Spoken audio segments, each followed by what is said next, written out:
and welcome. I'm Asuma Katauka and you are watching NewsX World. Let's take a look at some of the top stories. Iran has replaced air defenses damaged during last month's conflict with Israel. According to Iran's defy press, the June clashes saw Israel's air force dominate Iranian airspace, while Iran launched missile and drone attacks on Israeli targets.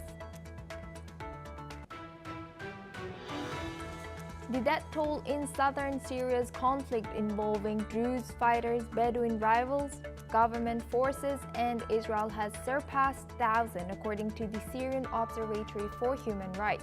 Among the dead are hundreds of Druze fighters and civilians, as well as government personnel and Bedouin, with reports of summary executions on both sides. The Kremlin has stated that Russia is ready to move quickly on a peace deal with Ukraine, but emphasized that its primary goal is to achieve its objectives, which have not changed. Kremlin spokesperson reiterated President Putin's desire for a peaceful resolution, although they acknowledged that the process will be long and difficult. A tsunami warning has been issued after 3 major earthquakes struck off the Pacific coast of Russia today. The tremors, including a magnitude 7.4 quake and 2 6.7 quakes, hit near Petropavlovsk-Kamchatska in the Kamchatka region. The quakes occurred within 32 minutes of each other, with a 5 magnitude tremor reported beforehand. Israel has issued new evacuations in Deir el-Balah as it steps up ground movements in this region of the Gaza Strip. Israeli military action has intensified as further Palestinian deaths are reported around aid sites in the enclave.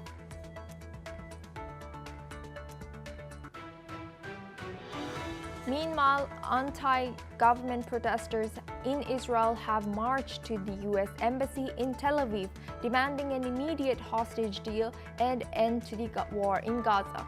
Former hostage Doron Steinbrecher takes part in the march as ceasefire talks between Israel and Hamas stall. Former Labor Minister Kim Moon-soo has announced his candidacy for the leadership of the main opposition People Power Party, following his loss to President Lee Jae-myung in the June 3rd presidential election.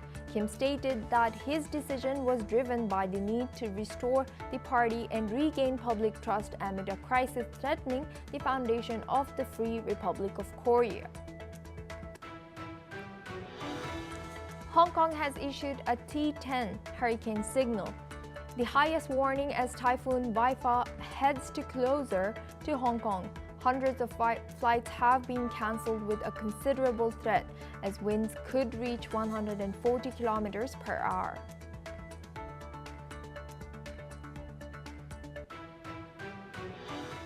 The death toll from a week of intense violence in southern Syria has surpassed 1,000, according to the Syrian Observatory for Human Rights. The deadly clashes involved Druze fighters, Sunni Bedouin rivals, Syrian government forces, armed tribes, and Israeli airstrikes. Among the dead are at least 336 Druze fighters and 298 Druze civilians, including nearly 200 reportedly executed by government security forces. The observatory also reports the death of 342 government personnel and 21 Sunni Bedouins, with some allegedly killed in retaliatory executions by Druze forces. Additionally, 15 government troops are said to have died in Israeli strikes. Now we are joined by Ali M. Abushbak. He's a Middle East researcher joining us live from Cairo. Thank you, Ali, for joining us. Good to see you. What more can you tell us about the rising tensions and between Syria's Druze and also Israel and in the region? Osuma, thank you for having me. In fact, the situation in Syria, it's completely it's a bit complicated especially after the Arabian tribe has been involved in this conflict between the new government that represented by Al-Shara or Al-Julani and the minority of Druze in Sweida. So the majority of Sweida residents, they are from Druze, and we have seen since the beginning of Muhammad al-Shara, he held the power in Syria after the fall of Bashar al-Assad regime. There is a several of clashes happened between the fighter or between the armed people and also Druze minority, and Israel involved in this conflict. And the last month also Israel has conducted a several of airstrike warning the new regime to treat the minority of Druze well and give them the right for as a civilians, as a first class of civilians. On the ground, people are frustrated while the Druze and taking the help from Israel, and Israel interrupted in this kind of conflict, so make it more complicated. Also, the violence has been escalated in several of areas. People from Druze have been displaced their village and their city due to the fighting and due to the gunfire continuously. So make it more complicated. Several of casualties from both sides, from the guardian people, from the security, or from militant people who belong to the Syrian regime, and from the fighter from Druze, the minority. Several of civilians have been killed, as well as that make it the situation more complicated. Despite that, Al-Shara, the day before yesterday, he confirmed that they reached to the ceasefire between his regime and between Druze, that mediated by Israel and America and many countries, Turkey. So, and also we have witnessed last week that Israel conducted an airstrike in Damascus, and it was of deeply strong, and sending the message to the Israel to don't attack the minority of Druze. Especially Druze has a good tight relation inside Israel with the army and with the Israeli government, and they are participating in the Israeli operation in everywhere, and they are a part of Israeli armies. So that's it. Israel take the responsibility to save this minority in Syria, and also make it more complicated that Druze Syrian have been called, that Druze Israelis Druze to fight against the new regime and to take their self-determination, which Muhammad al-Shara completely rejected, and consider Syria as a unit, one country without any partition. That make it more complicated, and we have witnessed that Muhammad al-Shara, he's in serious exam, especially after the uh, uh, remove the American sanction on his regime and on Syria. So it's, now Syria and Muhammad Sharah is in serious exam. Either he use or either he will be success in this exam and taking a responsibility to treat minorities and to to apply the democratic rules in Syria, or he's going to attack the minorities or no. So we have witnessed weekly there is a clashes and backlash from the Syrian government toward the minorities, and we have witnessed also there is a Alawi. Before that, they are attacking the minority of Druze. They are attacking the minority of Alawi in Syria, which make it more complicated, the situation of minority in Syria, especially these two sects, Alawis and Druze in Syria. So the situation for this, it's completely uh, terrible, especially after the fall of regime Bashar al-Assad, who give them the many rights and treat them very well. So I guess the coming time we will see. I guess now there is a no fighting, and they reach to ceasefire. I hope they will reach and also because the mediating between Turkey and America. So I guess the coming time it will be a good news, especially from Druze and from the Syrian regime. Thank you, Ali, for sharing that. Please stay with us as we stay on this topic. Now, Iran has replaced its air defenses that were damaged during last month's conflict with Israel, according to an Iranian local media, citing the army's deputy for operations, Mahmoud Mousavi. According to reports, during the conflict in June, Israel's air force dealt a heavy blow to Iran's air defenses, while Iranian armed forces launched successive barrages of missiles and drones on Israeli territory. As per the news agency, Mousavi confirmed that some of Iran's air defenses were damaged. However, he said that Iran has used domestic resources and replaced them with pre-arranged systems. Reports state that prior to the war, Iran had its own domestically made long-range air defense system, Bavar 373, in addition to the Russian-made S-300 system. However, following limited Israeli strikes against Iranian missile factories last October, Iran later displayed Russian-made air defenses in a military exercise to show it recovered from the attack. Now we go back to our guest discussion with Ali M. Abushbak. He's a Middle East researcher. Thank you, Ali, for staying with us.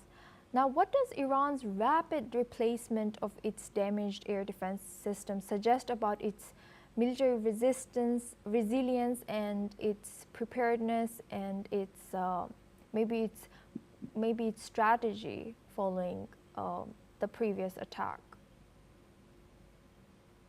Osama, I guess that the attack that Israel has led in Iran, and the USA joined after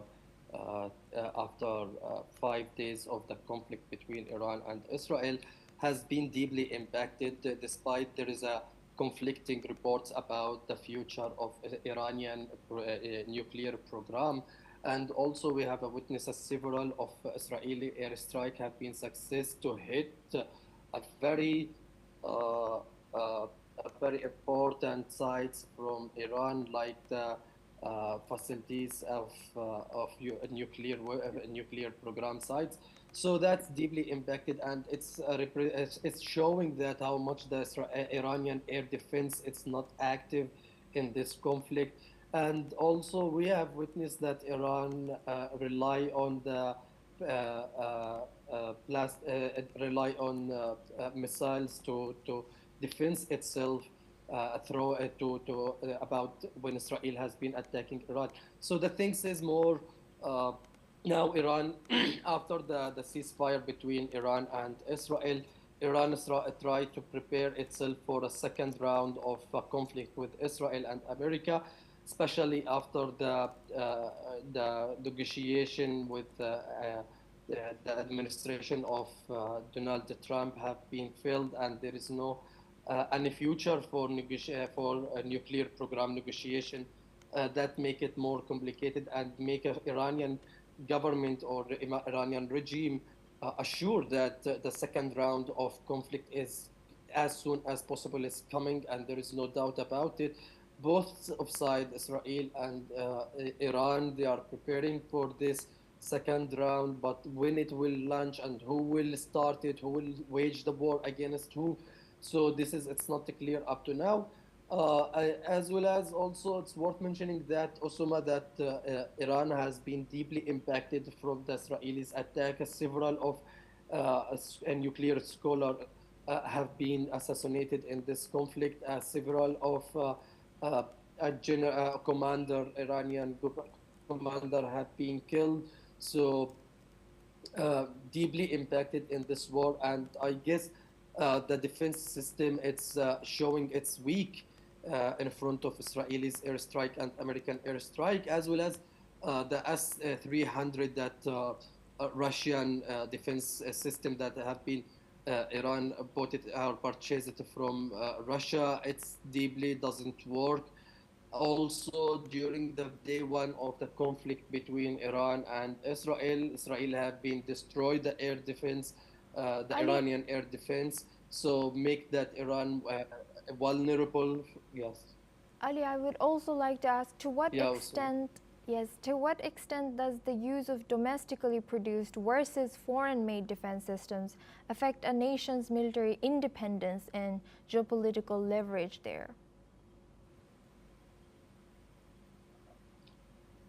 Um, I guess also the military ability of Iran have been completely diminished in this conflict, and it's clear that the method of Iran or the approach of Iran to save the militant area and to save the program sites rather than to save the civilians area, and have seen several of civilian have been casualties in this round of conflict between Iran and Israel. So it's that Iran approach, it's to save the militant sites rather than to save the civilians area. So I guess this it's just only a sending message to the Israel. It's indirect message to Israel that we are preparing for next round of conflict. If you are going to wage the war, so we are ready for it. Iran has been also got several of Israelis spy who's working and leaking information to Israel, and that has been targeting several of area and several of militant sites from Iran. So this is a clear message to Israel that if you are going to wage another war, we are ready for it at any time. So I guess that it's an indirect message, Osama, that next round of war it will not be easy like the first round of war that have been led by Israel in last month. Thank you very much, Ali. Please stay with us as we stay on this region. Now, the Freedom Flotilla coalition ship Handala, set to sail from Gallipoli to Gaza, has postponed its departure to July 20th due to final technical preparations. Named after a symbol of Palestinian resistance, Handala carries activists including 70-year-old Norwegian campaigner Vigdis Jorvand and European parliamentarian Emma Foro. This mission aims to break Israel's alleged blockade of Gaza and deliver humanitarian aid. The flotilla is undeterred despite past setbacks, including the interception of a previous aid ship and drone attack on another vessel near Malta that caused a fire and hull breach. Now we go back to our guest discussion with Ali M. Abushbak, joining us live from Cairo. Thank you, Ali, for staying with us. Now, given the past attacks, such as the one that was halted or intercepted by Israel in international waters, which included Greta Thunberg, should governments or international bodies provide protection for such flotillas and humanitarian missions to conflict zones like Gaza? It's completely Osama, the things, it has a sample just only. It's like a message that the flotilla, it's to help the starved people in Gaza who's suffering from the starvation and the famine and suffering from the lack of medicine supplies. So it's not going to success, and the people who organize Handala, Flotilla, so they are ensured that they are not going to reach to the Gaza speech, and Israel is not going to give them the opportunity. And there is a several of example for this, like Freedom Flotilla in 2011, and the recent flotilla that have been launched to reach to Gaza and ultimately have been arrested from the Israeli IDF. So it's just only has a message, not rather than action, because action is not possible to reach to the Palestinian beach or Gazans area. So Israel is going to interrupt it and going to leading to the Israelis port. And I guess this only it's a message for the Palestinian that there is some people they are supporting you, and it has just only a politician symbolic that the liberal people are behind the Palestinian struggle more than the action to send the supplies or medicine or food for the starved people in Gaza. The situation is escalated in Gaza and exacerbated, especially the famine. Several of people, they are fainting because they are hunger, and there are several of people dead to the because of the starvation and because of the famine. So I guess situation is completely about the humanitarian situation is completely dire in Gaza, and we have witnessed the GHF in Gaza how they are treating the civilian, and they are attacking, dehumanizing the people who's gathering to take the food and gathering to take essential supplies from the GHF and many countries and many United Nations agency, they are condemned the GHF and how they are treating the civilians and innocent people. And Ali, Israel have been justified this action that Hamas taking, using the people and using the people as a shelter for their Ali, operation in Gaza. Ali, thank you very much for sharing that insight and staying with us throughout our news. Now we move on to our next news. South Korea's main opposition, the People Power Party, is facing turbulent leadership race after its June 3rd election defeat. Far-right figures are gaining ground, pushing the party towards a sharp right turn. Kim Moon-soo, a former labor minister under President Yoon, announced his candidacy for the party's August 22nd leadership vote. He blasted the current government, calling President Lee Jae-myung a criminal and autocrat, accusing him of interfering in the judiciary. Kim also defended Jeon Han-gil, a far-right YouTube personality who secretly joined the party in June, sparking controversy. Jeon opposed Yoon's impeachment and is backed by ultra-conservative circles. The party now faces deep internal divisions as hardliners and moderates clash over its future direction. Now we're joined by Sanjay Kumar. He's a journalist joining us live from Seoul. Thank you, Sanjay, for joining us today. Welcome to NewsX World. Now, what are the potential risks and consequences for a major political party when it shifts sharply toward far-right ideologies like this one? Well, People Power Party is not drastically or suddenly changing to the right-wing camp. They are the representative conservative bloc in Korea. This should not be taken as a surprise. Now, when it comes to Kim Moon-soo, he recently lost elections, although the margin was huge. But there is a leadership crisis in the conservative bloc right now, and leadership is needed to build narratives in coming weeks and months, because in coming weeks, Trump tariffs have to be dealt by the government, and government will have to be accountable in solving this economic insecurity aspects. And the opposition right now do not want to miss any opportunity to build such narrative and bring President Lee Jae-myung into a relaxed, politically relaxed situation. And Sanjay, I would like to also ask, how might internal divisions between moderates and hardliners affect the People Power Party's ability to function as an effective opposition here? There was a division, but right now the conservative bloc is not very strong. There is a leadership crisis that I mentioned.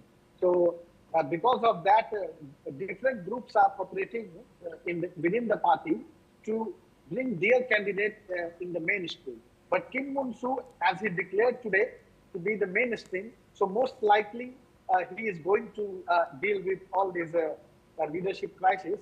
And all of a sudden, if some more candidates join, that would be a surprise to many political commentators as well.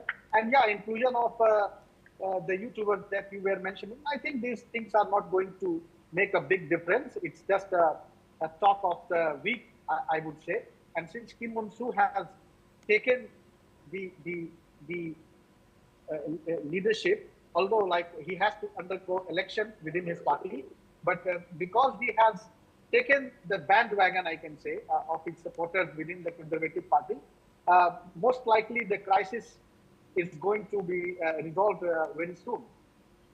And narrative is more important. Once again, I'm saying, and what Kim Moon-soo is trying to prove among the party is that we need like an pre-Korea, and to have a like a pre-Korea, we need collective leadership within the conservative bloc. And he keeps terming President Lee as autocratic and kind of anti-US, and from the past, conservative bloc, PPP has always advocated for ironclad US-Korea alliance. It is ironclad, but they want to assert again and again and attack the pragmatic diplomacy of Lee Jae-myung. So these narratives are going to be built in coming weeks and months. Thank you very much, Sanjay Kumar, for joining us today all the way from Seoul and sharing that insight. Now we move on to our next news. Typhoon Haifa has caused significant disruption in Hong Kong, with the city's highest level T10 warning downgraded to T8 at 4:10 p.m. local time. The Hong Kong Observatory has announced that the alert will be further lowered to a number 3 signal later on as the typhoon moves away. The intense storm has already resulted in 26 people seeking medical attention, 471 reports of fallen trees, and 253 individuals seeking refuge in government shelters. The heavy rains are expected to continue, causing flash floods across the city. Meanwhile, Hong Kong International Airport has resumed limited flights, with up to 400 expected by the afternoon, though it's predicted to be very busy, handling up to 100,000 passengers. Public transport services are slowly returning, with limited bus routes and partial metro operations expected to restart in the evening. Now we're joined by Desmond Majekujo Dunmi. He's an environmentalist joining us live from Lagos. Thank you for joining us today. Welcome to NewsX World. Now, how can cities like Hong Kong strengthen their climate resilience and urban infrastructure to better withstand such intense storms? Oh, they have a lot to do, but the reality is that it has to come from our mindset. It has to come from a fundamental understanding of the fact that we, as human beings, whether we're living in Hong Kong or we're living in Texas or we're living in Valencia, Spain, which have all had these very, very horrific storm occurrences that have led to floods, we as human beings have to change our attitudes, because this is the predominant reason why we're having so many of these type of storms, and they're increasing in severity as well, simply because we're causing unnecessary pollution of heat-trapping gases in the atmosphere, making the earth warmer. And if you have more heat in the earth, you're going to have more evaporation of the water bodies, and you're going to have heavy storms. So the people of Hong Kong, they should take note.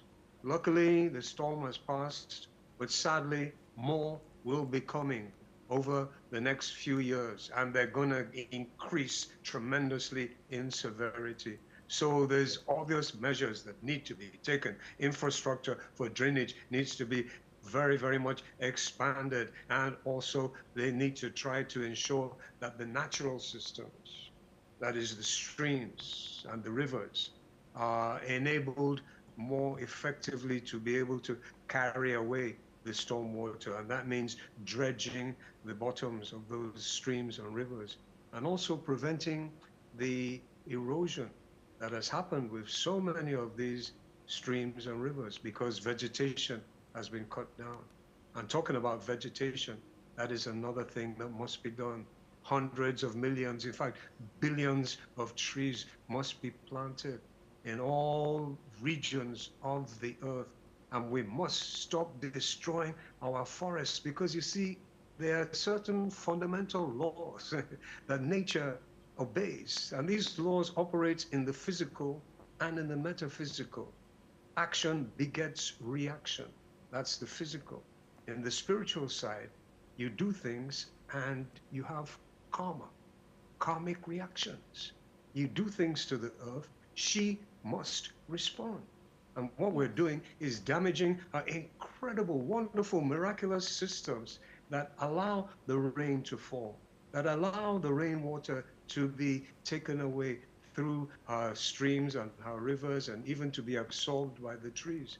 We're damaging this and we're causing very negative karma for ourselves. So it's a mindset. We need to really, really get into the right frame of mind, not just in Hong Kong, but everywhere.